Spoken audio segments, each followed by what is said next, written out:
बल्कि मूर्खों भी महामूर्ख उसको कहा जाता है जो पढ़ने के बावजूद भी पढ़ने की जिज्ञासा नहीं करता, पढ़ाई देख अक्षर देखने के बावजूद भी उस अक्षर को समझ नहीं पाता, उस अक्षर के भाव को समझ नहीं पाता। तभी तो सिगरेट के डब्बे पे लिखा रहता है कि smoking is dangerous for health, नशा करना स्वास्थ्य के लिए हानिकारक है, और उसको पढ़ने के बावजूद भी जिसको दिखाई नहीं देता तो उसको महामूर्ख न कहा जाए तो और क्या कहा जाए।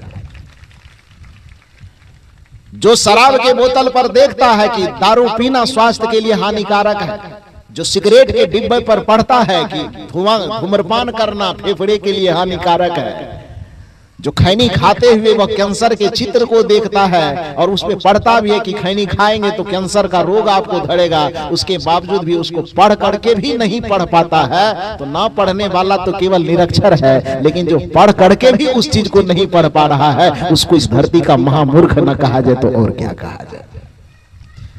तो इस वजह से अंधा केवल वही नहीं है जिसे दिखाई नहीं देता, बल्कि अंधा से भी महा अंधा वह है जिससे देखने की तो युक्ति है, देखने का यंत्र तो है, लेकिन देखने की दृष्टि होने के बावजूद भी सच्चाई को जो देख नहीं पाता है उसे महा अंधा कहा जाएगा। सुनने की क्षमता है कान को, लेकिन सुन करके भी सच को जो सुन नहीं पाता है उसको महाबहरा कहा जाए। चलने का पैर तो है उसके पास, लेकिन किस पैर से चलना कहाँ चाहिए इसका ज्ञान जिसके पास नहीं है, तो पैर होने के बावजूद भी उसको लंगड़ा कहा जाना चाहिए। हाथ पास में हो, लेकिन इस हाथ का उपयोग कहाँ करना चाहिए, कैसे करना चाहिए, इसका ज्ञान यदि उसके पास नहीं है तो हाथ रहने के बावजूद भी उसको लूला कहा जाना चाहिए। यहां पर सवाल है, आंखों ने तेरे तुझको कितने दिखाए मुर्दे, कांधों पे तूने अपने कितने उठाए मुर्दे, फिर भी बना है अंधा, देख करके भी नहीं दिखाई दे रहा, इसलिए अंधा है। कबीर साहब पर लोगों ने इसलिए आपत्ति किया कि कबीर साहब दुनिया को अंधा क्यों कह रहा है, तो अंधा इसलिए नहीं कह रहा है कि आपके पास आंख नहीं है, अंधा इसलिए कह रहा है कि आपके पास देखने की क्षमता होने के बावजूद भी आप देख नहीं पा रहे हैं। इसलिए कबीर साहब को कहना पड़ रहा है कि कहां ही कबीर कासों कहो सकलो जग अंधा, सांचा से भागा फिरे झूठे का बंदा। तो अंधा तो है कहेगा इसलिए, लेकिन कबीर साहब को कुछ लोग इसलिए आलोचना करते हैं कि कबीर साहब को बोलने का ढंग नहीं कहते, सबको अंधा कह रहा है। अरे भैया आपके पास आंख नहीं है इसलिए अंधा नहीं कह रहा है, बल्कि दृष्टि है फिर भी दिखाई नहीं दे रहा है इसलिए आपको अंधा कहा जा रहा है। कहें कबीर कासों कहो सकलो जग अंधा, अंधा होने की यही प्राथमिकता यही होनी चाहिए कि देखने वाला हो करके भी नहीं देख पा रहे। इसको केवल कबीर साहब ही नहीं कहा, द्रौपदी का नाम आप लोग जान रहे हैं। भरी सभा में जब द्रौपदी का चीरहरण हुआ, पीछे ले जाइए कैमरा, द्रौपदी का जब चीरहरण हुआ और चीरहरण होने के बाद जब कृष्ण जी संतावना देने के लिए पहुंचे तो कृष्ण जी से द्रौपदी ने कहा कि हम कुछ नहीं मानेंगे, जाइए आप, आपको हम नहीं पहचानते। कृष्ण भी हृदय से व्यथित थे, लेकिन श्री कृष्ण ने द्रौपदी से कहा कि देखो सखी, उसको अपना बहन के तुल्य मानते थे, सखी कहते थे, शिष्य के रूप में देखते थे, भक्त के रूप में देखते थे। तो उसने कहा कि देखो आप नाराज मत हो, प्रतिष्ठा तो बच गई। द्रौपदी ने कहा प्रतिष्ठा क्या खाक बचेगी, और केवल शरीर पर से कपड़ा ही उतरना बाकी रहा ना, और तो सारी दुर्गति पूरी हो ही गई, बचाने क्यों नहीं आए। श्री कृष्ण ने कहा कि हमको पुकारे नहीं, समय से याद नहीं की, हम कैसे आते। द्रौपदी ने कहा कि पहले याद नहीं करने के पीछे का वजह यह था कि हम समझे या तो अपनी ताकत से हम रक्षा कर लेंगे, या नहीं तो जो हमारे वहां 5-5 पुरुषार्थी पति बैठे हुए हैं वो हमारी रक्षा कर देंगे। अब उससे भी भरोसा खत्म हो जाए तो जिस सभा में मुझे घसीट करके ले जाया जा रहा है उस सभा में बड़े बड़े पुरुषार्थी लोग बैठे हुए, पराक्रमी लोग बैठे हुए, द्रोणाचार्य बैठे हैं, भीष्म पितामह बैठे हैं, कुलगुरु कृपाचार्य बैठे हैं और बड़े बड़े महारथी बैठे हैं। आंख के बिना वहां एक ही आदमी बैठा हुआ है जिसका नाम है धृतराष्ट्र। द्रौपदी कहती है कि हम ये समझे कि बिना आंख वाला एक ही आदमी बैठा हुआ है जो न्याय अन्याय उचित अनुचित उसको कुछ दिखाई नहीं दे रहा है, लेकिन बाकी और जितने लोग बैठे हैं कम से कम वो आंख वाला है, उसको न्याय और अन्याय दिखाई देता होगा, उसको अच्छा और बुरा दिखाई देता होगा, उसको पाप और पुण्य दिखाई देता होगा। तो जिसको पाप और पुण्य दिखाई दे भला वो पाप का साथ कैसे दे सकता है, जिसको न्याय और अन्याय दिखाई दे भले वो अन्याय का साथ कैसे दे सकता है। इस भरोसे पे मैंने यहाँ जो प्रतिकार करना था किया, लेकिन मन में एक विश्वास था कि चलो यहाँ तुम हम अकेले समझ करके अबला स्त्री के साथ जो दुर्व्यवहार कर रहे हो, लेकिन जिस सभा में ले जा रहे हो वहां पर बड़े बड़े पराक्रमी बैठे हुए हैं, वहां फैसला हो जाएगा। लेकिन ये सोचना मेरा गलत था। द्रौपदी कहती है कि मेरा सोचना गलत था, क्योंकि वहां गए तो हमने क्या पाया। द्रौपदी के भाव में एक पद की संरचना हुई है, लाज रखो हे कृष्ण मुरारी, हे वीरधारी, हे बनवारी, लाज रखो हे कृष्ण मुरारी।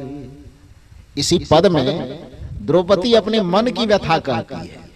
क्या कहती है कि हम समय रहते आपको पुकार नहीं सके कृष्ण। इसके पीछे वजह यह था कि पहले तो थोड़ा बहुत अपने स्वाभिमान पर भी मुझे अभिमान था, उसके बाद हम कुलवधू हैं यहाँ के, इस बात का गौरव था कि कुलवधू होने के नाते मेरा कौन क्या बिगाड़ सकता है।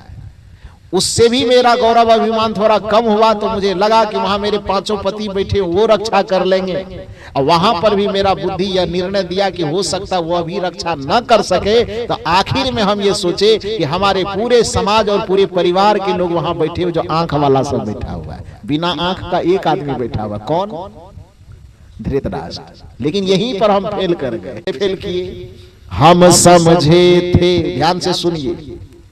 कबीर साहब यदि आपको अंधा कहता और अंधा कहने पर यदि आपका ब्लड प्रेशर हाई होता है, चिंतन में उफान आ जाती है और कबीर साहब की आलोचना बुरी लगती थी, द्रौपदी की भावना को समझिए।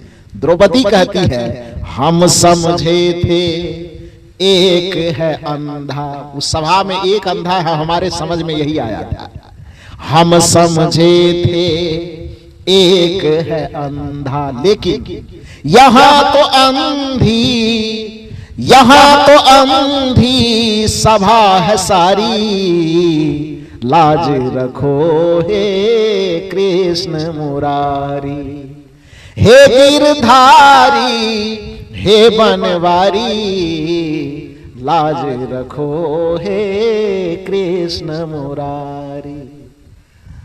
दूसरा चोट करती है आदमी के ताकत पर। ताकत वह नहीं है जो आपके शरीर में दौड़ रहा है, ताकत वह नहीं है जो दूसरे को सताने के काम में आता है।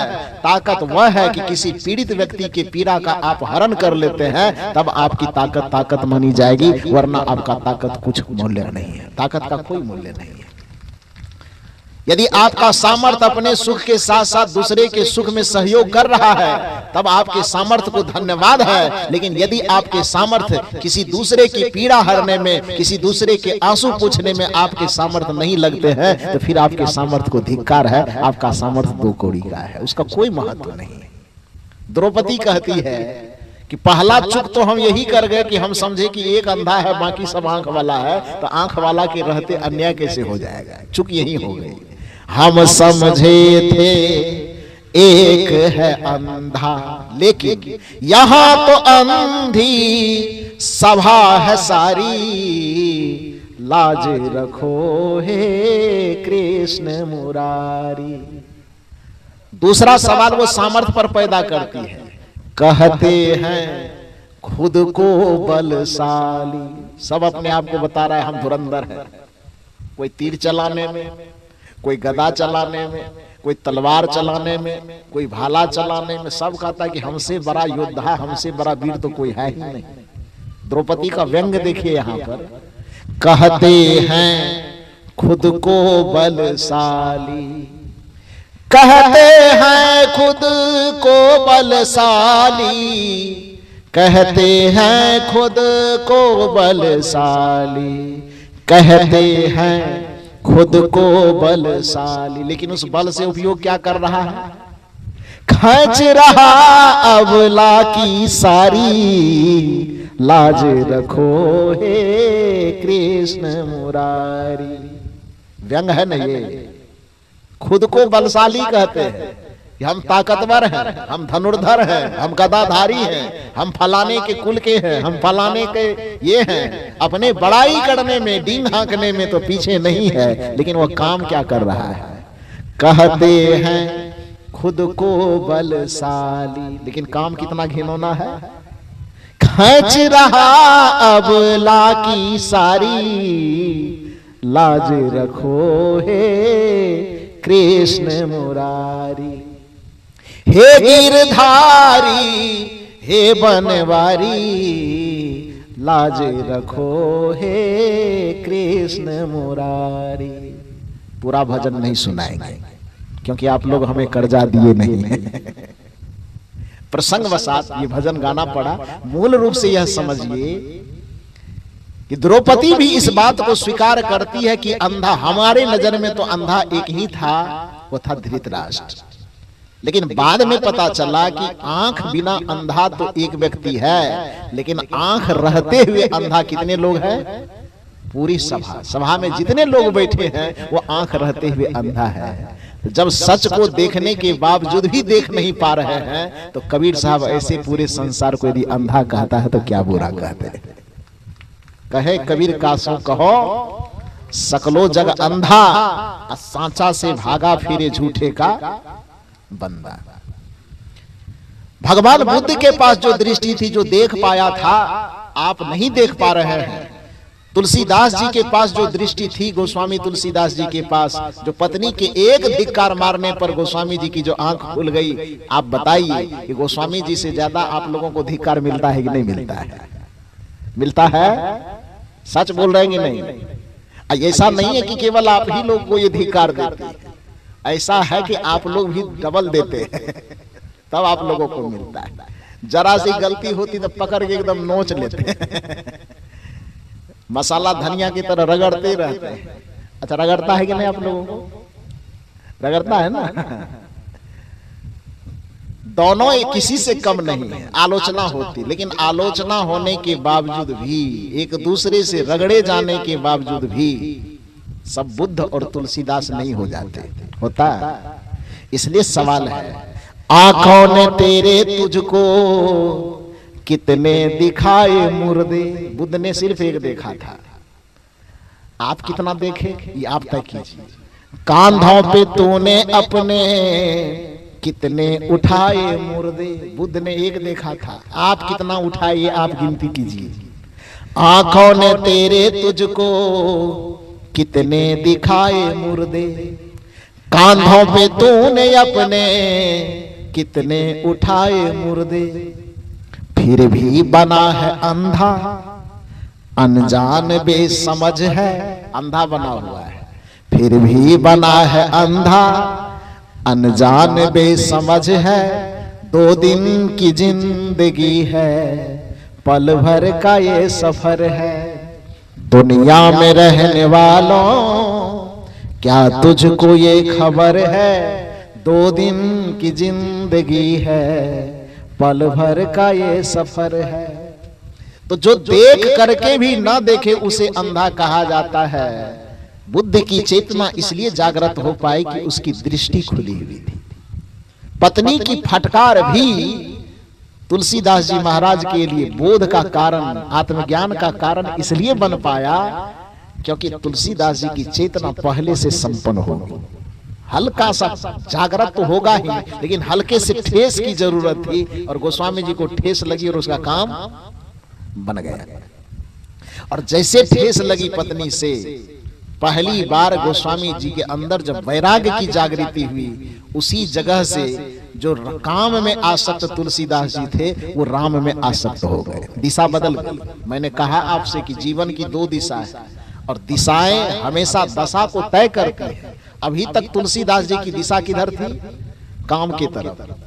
अब पत्नी की ठोकर लगते ही दिशा किधर चली गई? राम की तरफ।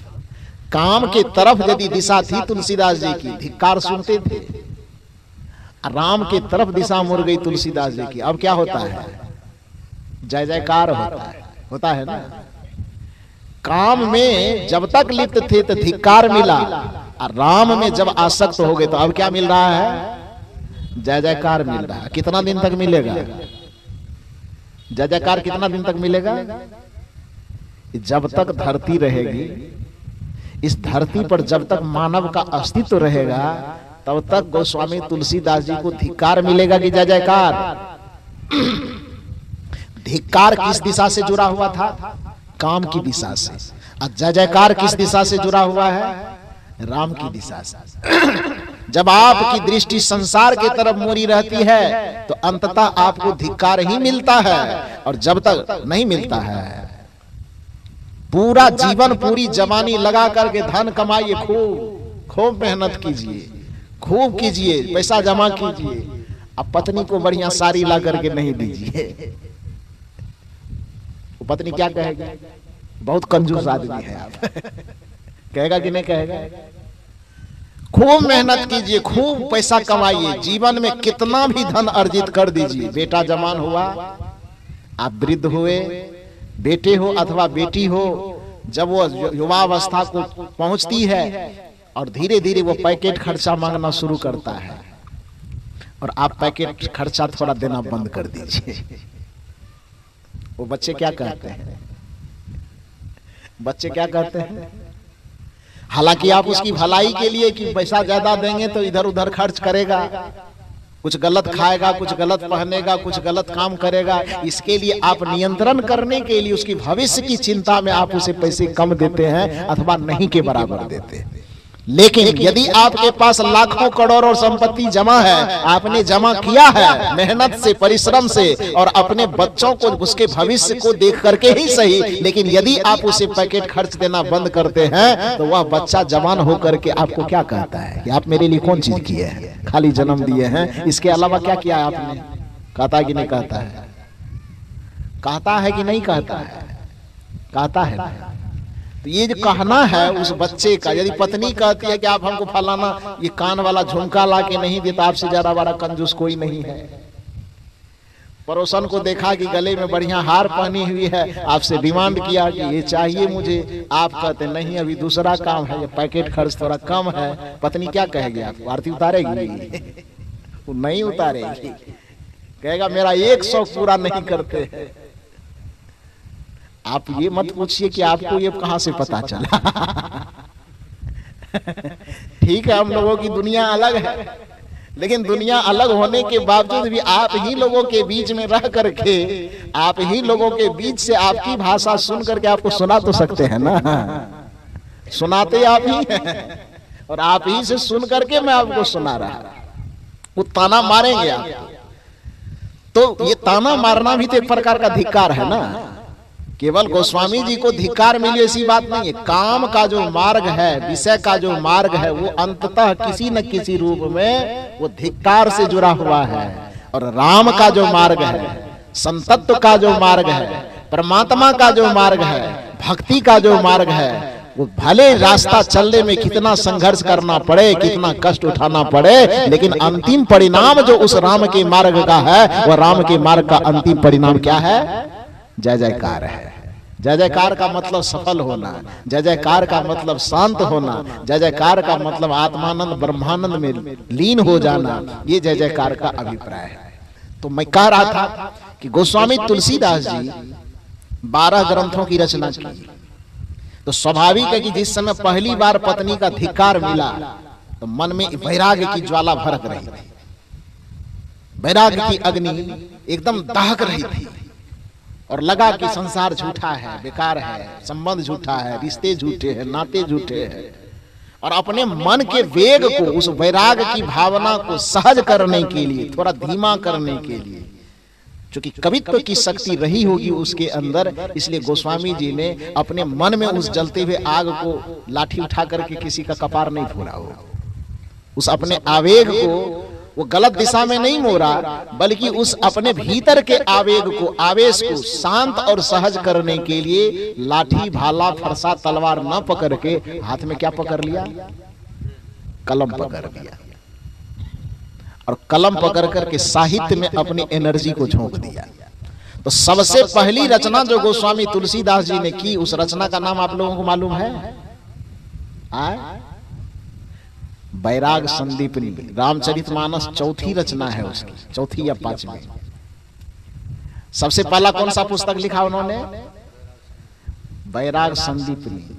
बैराग संजीवनी नहीं, वो तो सदगुरु श्री अभिलाष साहब जी की।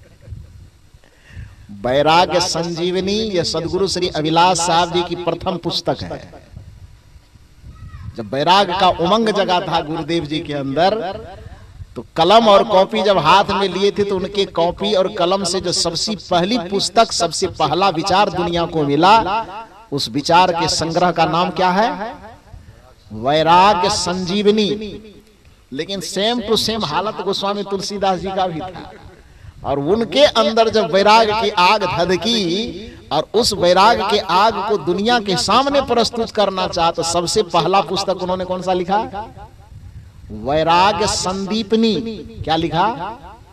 वैराग्य संदीपनी। पढ़ना चाहिए, सबको पढ़ना चाहिए। लेकिन यहां तो खाली रामचरितमानस मिल गया, बस उछल रहा है। वैराग्य संदीपनी, शिव पार्वती मंगल, जानकी जो मंगल, राम लला नाछू इत्यादि बहुत सारी पुस्तक लिखे। अंतिम जीवन के अंतिम अवस्था में हनुमान बाहुक लिखा है।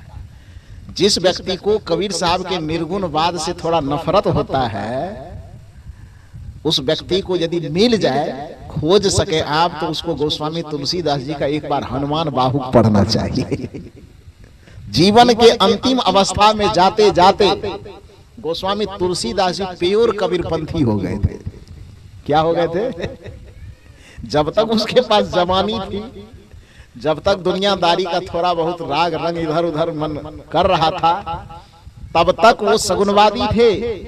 लेकिन जीवन के अंतिम अवस्था में जाते जाते जब परिपक्वता आती गई, वैचारिक परिपक्वता आई गई, शारीरिक परिपक्वता आती गई, मानसिक परिपक्वता आती गई, तो धीरे धीरे गोस्वामी जी सगुनवाद से कहां चले गए? निर्गुणवाद की तरफ चले गए। धीरे धीरे धीरे धीरे जीवन भर जो भगवान की कृपा पर आश्रित रहने की बात करते, एक बार हनुमान बाहुक पढ़ लेना चाहिए सबको। वो पढ़िएगा तो उसमें, हालांकि कबीर साहब से जाके वो दीक्षा नहीं लिए थे, अब ये सवाल मत कीजिएगा कि दीक्षा कब लिए थे, लेकिन वो विचार से, स्वभाव से, संस्कार से जीवन के अंतिम अवस्था तक जाते जाते, जहां पर उन्होंने हनुमान बाहुक लिखा है जिस समय में, उस समय तक जाते जाते कवि गोस्वामी तुलसीदास जी बिल्कुल 100% वो कबीर साहब के समझिए वो अनुगामी हो गए थे। समझे? तो इन्हीं रचनाओं की श्रृंखला में रामचरितमानस तो उसके कवित्व भाव को पैदा करने वाला, उसके कवित्व का जो उमार, उसके उफान अंदर में चलता होगा, बस उसको प्रकट करने वाला जवानी में लिखा गया वो पुस्तक है। लेकिन उसके बाद रामचरितमानस लिखने के बाद जब उसके अंदर थोड़ी सी बौद्धिक स्थिरता आई, थोड़ा सा दिमाग सहज हुआ होगा, मन थिर हो गया। अभी तक तो मन दौड़ रहा था, दौड़त दौड़त दौड़िया जह लग मन की दौड़। लेकिन उम्र, अवस्था और अनुभव आने के बाद, जब कुछ दिन के बाद गोस्वामी जी का मन थोड़ा सा दौड़ना बंद किया और थोड़ा सा थिर हुआ, उस समय जो उनकी पुस्तक लिखी गई, उस पुस्तक का नाम क्या है? उस पुस्तक का नाम है विनय पत्रिका। क्या नाम है? विनय पत्रिका।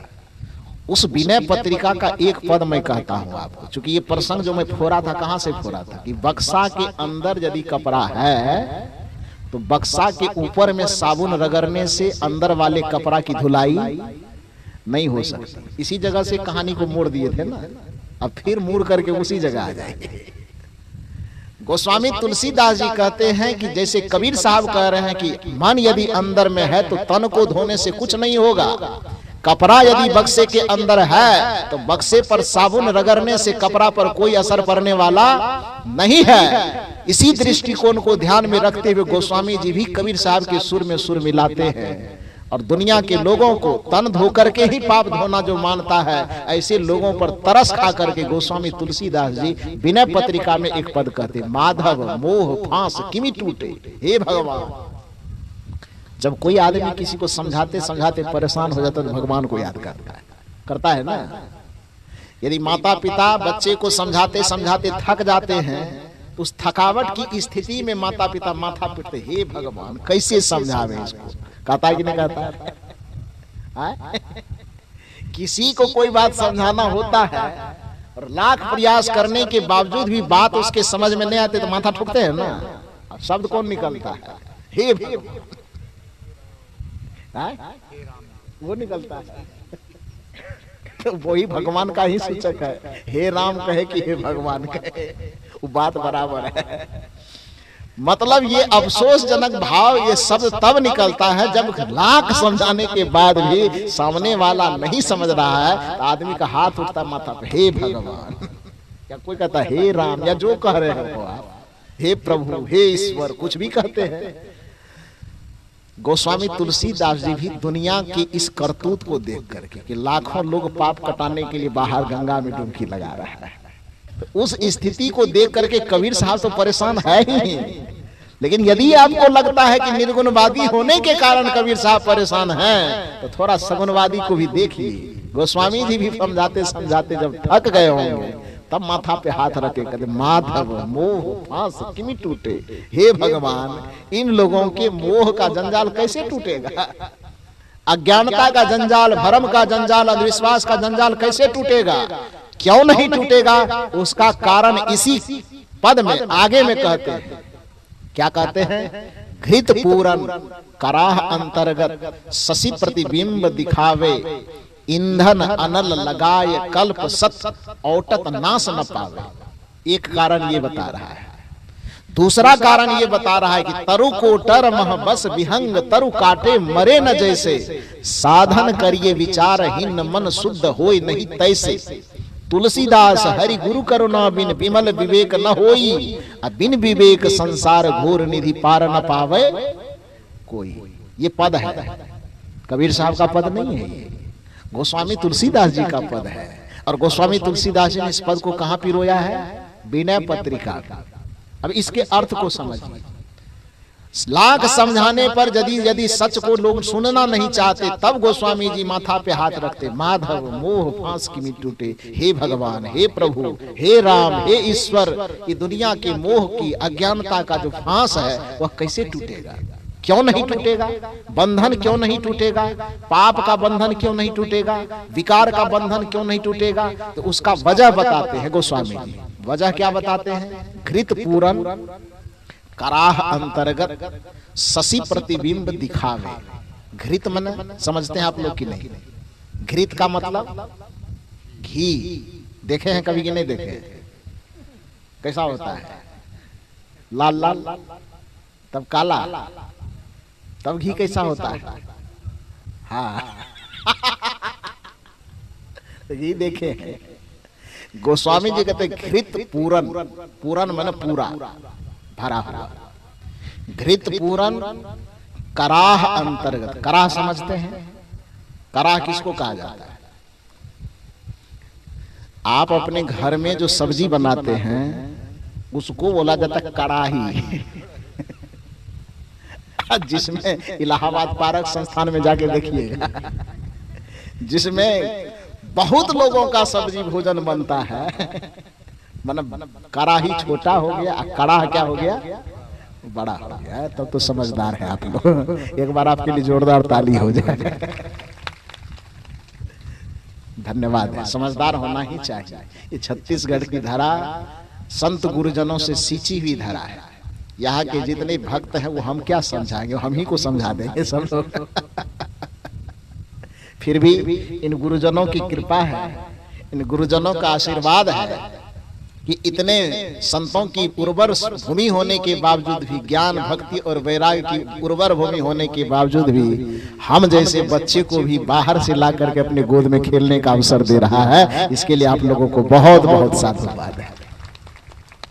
नहीं तो इतने गुरुजनों के रहते हमारी क्या आवश्यकता है? अरे लाइट की आवश्यकता तो तब होती है जब अंधेरा हो ना जी। जहां सूर्य का खुद ही प्रकाश हो वहां दिया की क्या आवश्यकता है। लेकिन उस दिया को सौभाग्य मानना चाहिए। ये सूर्य का उपकार है, ये सूर्य के हृदय की उदारता है। ये सूर्य के पास अपार प्रकाश का स्रोत होने के बावजूद भी यदि एक दिए को टिमटिमाने का अवसर दे रहा है तो उसी प्रकार से जैसे सूर्य का उपकार उस दिए को मानना चाहिए। हमारे छत्तीसगढ़ के धरा पर ये संत गुरुजनों का सूर्य जगमगा रहा है, फिर भी हमें एक दिया को टिमटिमाने का आपने अवसर दिया है, इसके लिए आपको सादर नमन है। आपको अभिनंदन, आपका वंदन, भक्तों का भी और हमारे गुरुजनों का भी। तो मैं क्या कह रहा था कि घृत पूरन माने घी से भरा हुआ। क्या भरा हुआ है? कड़ाही की कड़ाह। कड़ाही माने घर में 5 लोगों का सब्जी बनाने वाला। कड़ाह का मतलब बहुत बड़ा, जिसमें 10,000 लोगों का भोजन सब्जी वगैरह एक ही बार बने, उसको कड़ाह बोला जाता है। देखिए गोस्वामी जी की शक्ति देखिए, कड़ाही नहीं कह रहे हैं, कराह कह रहे हैं। घृत पूरन कराह अंतर्गत शशि प्रतिबिंब दिखावे। शशि माने शीशी, शीशी माने बोतल नहीं, शीशी नहीं कह रहे, शशि कह रहे। और शशि का मतलब चंद्रमा, प्रतिबिंब का मतलब छाया। अब ध्यान से सुनिए, घृत पूरन कराह अंतर्गत शशि प्रतिबिंब दिखावे।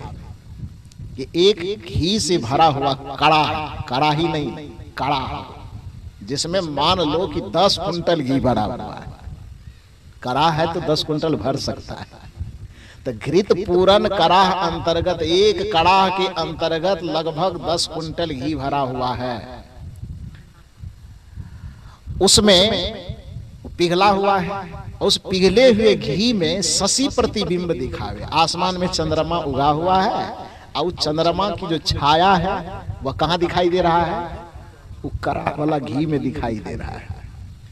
अब इस गोविंदा का कोई आदमी हो, समझदार आदमी, और वह योजना बनावे कि हमें उस कड़ाह में दिखने वाला जो प्रतिबिंब है चंद्रमा का, उसको एकदम जला करके, सिझा करके, पका करके सब्जी बना के खा जाना है।